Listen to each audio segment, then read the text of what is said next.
Eh bien le bonjour, on se retrouve dans un nouvel endroit parce que j'ai plus de. On est en train de rendre les bureaux avec ma copine. On a un appartement maintenant. Donc voilà. Pourquoi un petit peu plus compliqué ces 2 dernières semaines au niveau de la régularité des vidéos. Ça va se réguler d'ici les prochains jours. Voilà, donc un décor un petit peu plus uni derrière. C'est pas le dernier, je vais mettre dans un autre endroit de la pièce. Mais pour l'instant, ça sera comme ça. Donc il n'y aura plus le truc gris avec le liseré rouge dégueulasse. Voilà. J'espère que ça vous plaira. Alors, concernant les news, on aura. C'était la première, celle-là. Après, il y aura à 14h30 un indice manufacturier de la Fed, un truc comme ça. Ça sera restriction We Get Funded et OK pour FTMO. On n'est pas concerné parce qu'on ne traite pas avant l'ouverture américaine. On peut attaquer du coup le Dow Jones. Alors, au niveau des analyses. Alors, on est sous les moyennes mobiles rouges, on est dans le gros range. Ça fait très longtemps qu'on est dans ce gros range entre les 38 400 et les 40 500. On est en train de faire, pourquoi pas, une espèce d'énorme W. C'est encore pas. Enfin, il manque encore pas mal de trucs pour le finir de le former, plus le valider, mais là, c'est vrai que bon, si on imagine une suite, on imagine plutôt celle-là. On va néanmoins attendre que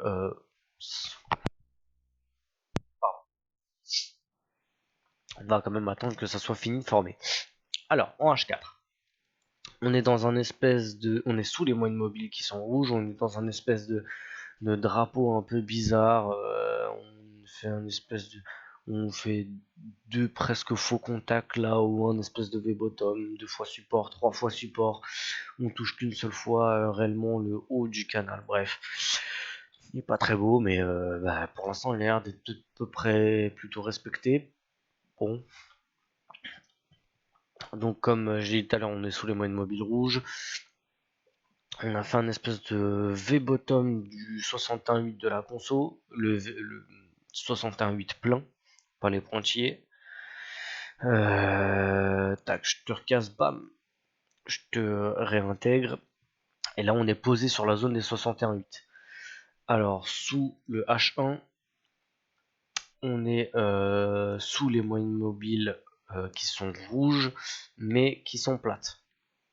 Avec un espèce de squeeze des bandes de Bollinger. Et on est entre le 61.8 de la hausse et le 61.8 de la baisse. Donc j'ai mis cette petite zone, cette double golden zone avec un petit drapeau. Attention. Pour les plans, alors si on recasse le 61.8 par le bas, donc les 38 930, quelque chose comme ça, on repasse en dessous, on pourra se permettre de shorter dans le flux avec l'OPA. En cas de correction qui part sans nous, on pourrait payer la grosse zone, les 38 700 sur un setup de retournement comme ça. Si on casse cette zone là et qu'on la confirme, on pourra shorter un petit peu plus fort jusqu'à la zone les 38 500. En attendant, si on corrige pas, si on repasse au-dessus des 61.8, on pourrait tenter un petit achat là-dessus si on casse les anciens plus hauts en même temps. Donc on casse les 61.8 plus l'ancien plus haut, on vient le pullbacker, pourquoi pas venir chercher. Ça nous fait un stop à peu près 50 points.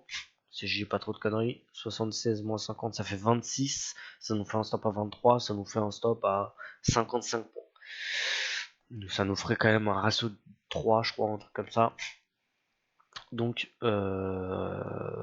largement tentable au niveau du money management. On est bon du côté du Dow Jones, du côté du Nasdaq, où est-ce qu'on en est? Toujours en train de faire de nouveaux ATH. Loin, très loin des moyennes mobiles qui sont vertes en daily. En H4, on est en train de faire une espèce de divergence assez moche qui est en train de potentiellement s'invalider. On va voir ça sur la bougie. Ah bah non, elle est déjà invalidée. Donc apparemment il y a déjà plus de div. On va vérifier quand même un petit peu plus en détail. Alors, si on met le replay, tac, ici, et quand il a clôturé, on était après. Hein. Et si on se met une bougie après, je te remercie. Bon, et bah,